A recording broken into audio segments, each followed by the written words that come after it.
William Friedkin has passed a couple of days ago, or a day ago, Monday.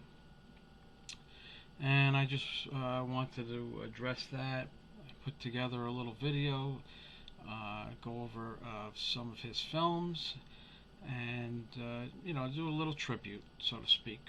So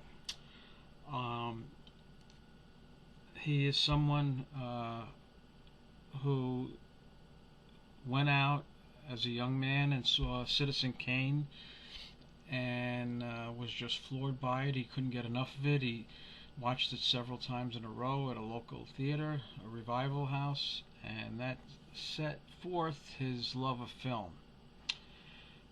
He started out in a mailroom in a television station, and that's how he got his start. His first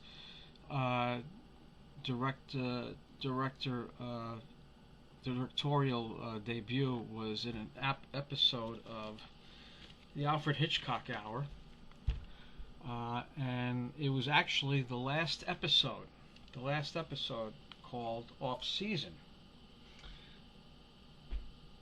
And he had met Mr. Hitchcock and was chastised for not wearing a tie.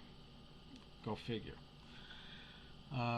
They met years later at the Academy Awards, and William Friedkin had a tie on, and he said to Alfred Hitchcock, "What do you think of my tie now?" And Alfred Hitchcock didn't even remember him. So, and then he started doing documentary work, and he did a documentary that actually saved a man's life, Paul Crump. And he made a film called The People vs. Paul Crump, which won several awards and got Paul Crump to get off of death row. And so it's a very big achievement, and this impressed many people, and so started his film career. So after that, let's just if I try to look at the works that he did. After Paul Crump, he got an assignment to make a directorial effort, the movie Good Times in 1967, starring Sonny and Cher. I do not have that. Well, I do have the film, but I was unable to locate it in time for the video. So I just wanted to mention that also, because that's very important. And then he went on in 1968 to make two films, and the first one was called The Birthday Party. Right there. You can get a look without the glare. And so that's obviously available. And after that, he made a film called The Night They Raided Minsky's, which I do not have. I will be getting that. And then in 1970, he directed a movie called The Boys in the Band, which was an adaptation of a play. And that got good notices. That got him notices. And then he was offered The French Connection because of his documentary know-how. And because of the movie Z, the foreign film Z, he wanted to make the film in that same documentary style, as if you're just coming in on what's happening. In other words, you're just seeing as an outsider what the action is. So he got a director of photography, Owen Roisman, which I believe was his director of photography. No, he wasn't. I forget how they met, but he was the director of photography on The French Connection. And if you get The French Connection, this is the version you want, the signature series collection, because this has the original mono audio, in addition to all the extras on it. And he won Best Director. The movie won Best Picture. Gene Hackman won Best Actor. It just swept. And then after that, After that, he made The Exorcist. He was so impressed by the book of The Exorcist that he got in touch with William Peter Blatty, and they worked together on the screenplay. This is the laser disc, by the way. And he was just crazy about the material. And so I'm sure everyone knows about what an iconic movie that is. I have several versions. I have this beautiful release here, this Blu-ray release, and let's see, we'll open it up here, and in it is his book, a memoir, The Friedkin Connection, which is a beautiful book.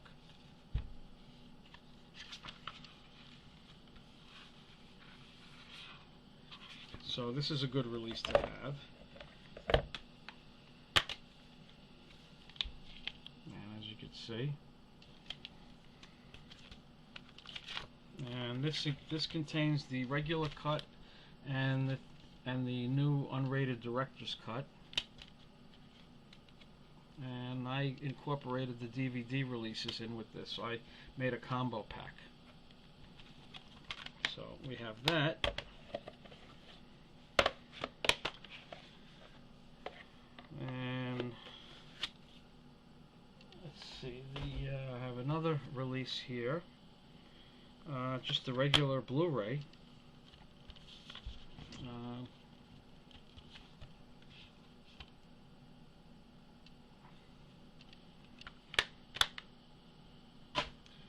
And the complete anthology I have here. So this is the first, second, and third film. You see the back there. And I'll take that out. It's a little difficult to get out, but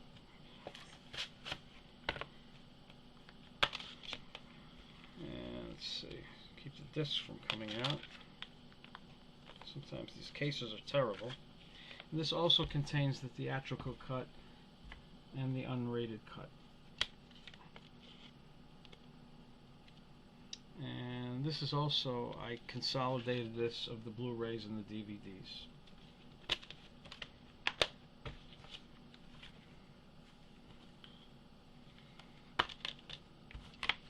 So I'll put that away. Oh, and it also contains, I forgot about this, personal letter from William Friedkin. So this is a nice release to get, because you get that letter from the director thanking you for purchasing this edition. Okay, so we'll put that away. And I have yet another version, and we will go over that. And that is the Digibook edition, which also has the director's cut and the original cut. And it contains this beautiful booklet inside.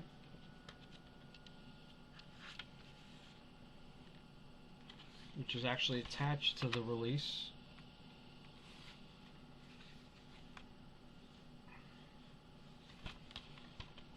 It's quite a beautiful book. There's the back. And in that you get the same letter from William Friedkin thanking you for the purchase of the release. Now I have another release coming in October, which is the Ultimate Collector's Edition 4K, and that's going to have lobby cards and posters and the whole 9 yards. So when I get that in October, I'll certainly try to do a video showcasing just that. And after the success of the Exorcist, he did another masterpiece film called Sorcerer, which is sort of a remake of The Wages of Fear. That's the back. And inside, another letter from the director thanking you. And this release also has a book inside. So that's the first page. So as you can see, this is another beautiful release. Hoping to see this on 4K. But this looks so good, almost as if it is in 4K already. So that's the other release. Unfortunately, even though it's a masterpiece, Sorcerer didn't do well when it came out, because it came out about a week after Star Wars, and everyone was going to see Star Wars. They didn't care about anything else that came out. So in the following year, 1978, he directed a really, really good movie called The Brink's Job, which didn't do well at the box office, but it was a fun film, a really good movie with Peter Falk and Peter Boyle. And let me just, I'm trying to get the chronology here. Alright, so after The Brink's Job, in 1980, he directed the controversial film Cruising with Al Pacino. And this is the Arrow Video release, which is the release you want to get. It might be out of print, I'm not sure. I'll take it out. And this has tons of extras, commentary, the whole 9 yards. And there's the back. And you get the customary booklet inside.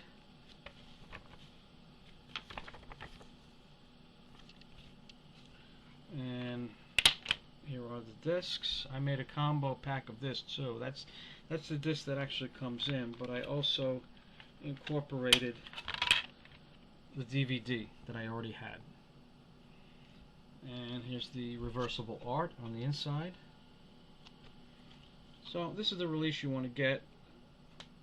I made a combo pack. I got a 2-disc case. That's the same case that Arrow uses.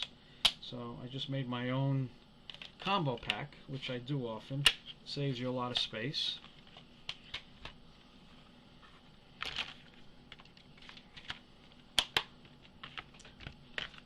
And unfortunately, this movie was protested because it dealt with a murder in the gay community in New York City. But it was really just a murder mystery, and people just, you know, they went too far. It wasn't promoting homosexuality, anything like that. It was just a murder mystery set in the gay clubs in Manhattan. So after Cruising, 3 years would go by, and he would direct the movie Deal of the Century with Chevy Chase, which I do not have. He's not happy with that film, it didn't go over well either. It's okay, but I do not have that movie. But then, in 1985, he made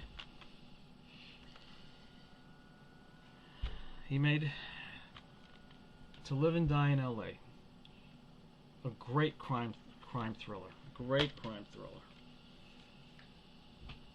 Now this just came out on 4K, but the 4K got horrible reviews, and I decided not to get it. So I made another combo pack. It's the Blu-ray and DVD and the foreign Arrow release. So I made my own combo pack. This has one of the greatest chase sequences, car chase, on the LA freeway. As a lot of you know, The French Connection also had one of the greatest car chases ever done. And in between films, he directed an episode of the new Twilight Zone that was in the 80s. And if I remember right, I'm trying to think of the episode. It's called Nightcrawlers. That's it. The episode he directed, Nightcrawlers, in case you want to look that up. So, and let me just go to my cheat sheet here. And then after To Live and Die in L.A., and 2 years later, 1987, he made the movie Rampage, which is about a serial killer. Really good movie.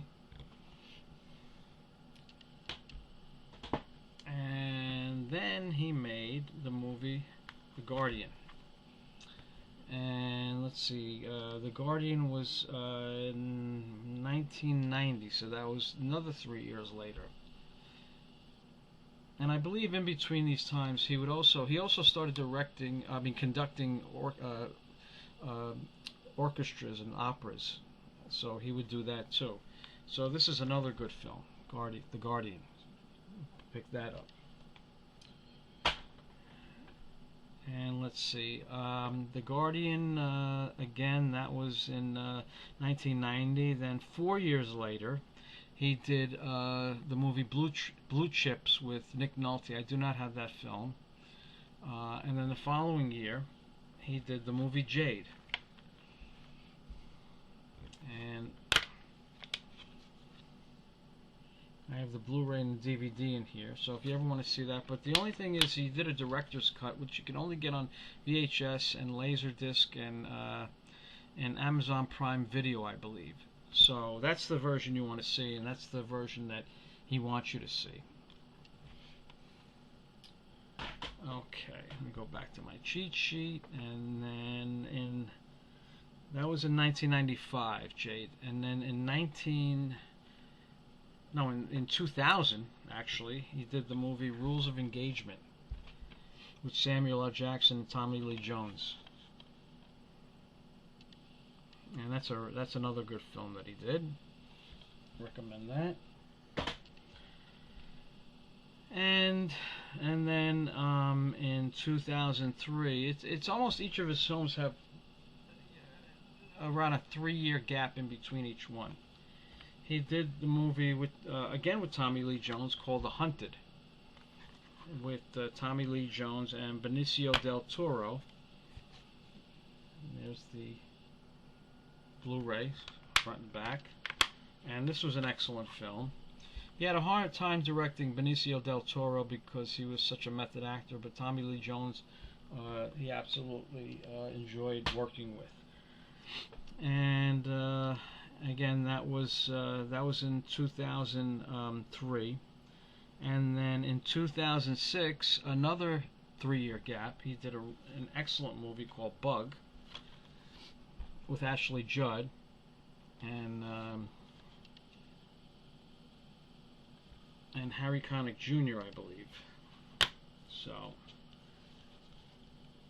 go over that. The back. And it's based on a Tracy Letts play, so it has kind of a feeling of a staginess, but of a play, but it's still an excellent film. And then, so that was 2006, and then 5 years later, he did the movie, which is excellent, Killer Joe, with Matthew McConaughey and Gina Gershon. And there's the back. This is a slipcover. And this was an NC-17 film, I believe. A lot of sexual innuendo in this film. So you want to get that. So that was 2011. He did another documentary, The Devil and Father Amort, where he filmed an actual exorcism. The night time this Italian lady had gone through it. It was done in Italy, and he got permission to film that. I have that film, but I didn't have it handy. Now, he hadn't done another film until this year. I believe he completed a film which was a remake of the K Mutiny called the K Mutiny Court Martial, so I'm anxious to see that. In addition to his films, there are a lot of great documentaries that he did, and here's one, Leap of Faith, in which he goes into great detail talking about The Exorcist. So you wanna pick that up if you enjoy William Friedkin's films and The Exorcist. And then this I happen to find, Friedkin Uncut, where he just discusses his career. This is a DVD. You can get that. And I also picked up the AFI, the Director Series. And And this is another interesting watch. You want to check that out. As you can see, I really love William Friedkin. I think he was a genius filmmaker. I also picked up his unabridged autobiography is out on MP3, and this the book was actually in the one of the Exorcist releases, the Friedkin Connection, but this is the unabridged audio read by him of his career and life. And this is excellent. You can put it on while you're putzing around the house or while you're driving. Put that on. And in addition to all his films, all his great films, he loved doing video commentary tracks. And here's some of the ones he did. On the Val Lewton film, he did an excellent one on the Leopard Man. So I encourage you to listen to that. He also did the audio commentary on the great classic film The Narrow Margin, so you want to pick that up if you can. And he also did a film commentary on Vertigo, so you might want to listen to that. He did some other works like videos and television episodes. For instance, he did a episodes of the Cat Squad, Jailbreakers. Also, I forgot to mention, in 1997, he also directed a remake of 12 Angry Men. Jack Lemmon and Tony Danza was in that. So I meant to mention that and I forgot. So that was 1997. So that was in between Jade and Rules of Engagement. So Jade was 1995. 2 years later, he did the 12 Angry Men remake, and then 3 years later, again 3 years later, he did Rules of Engagement in the year 2000. So it's very sad that that he's gone. If you go on YouTube, there's countless videos of him talking about his films and his life, and you could literally spend days watching those. So if you like William Friedkin, I encourage you to do that. So again, this is a very sad day. When I saw him in excuse me, recent interviews, he looked like he was not his old spunky self, and I suspected that his health might be failing. So I'm kind of not surprised that he passed away. He was just shy of 88, and it's sad because I would have loved to meet him. And that's it. So I hope I wasn't too boring going on and on about this. And again, it's a sad day. Good night.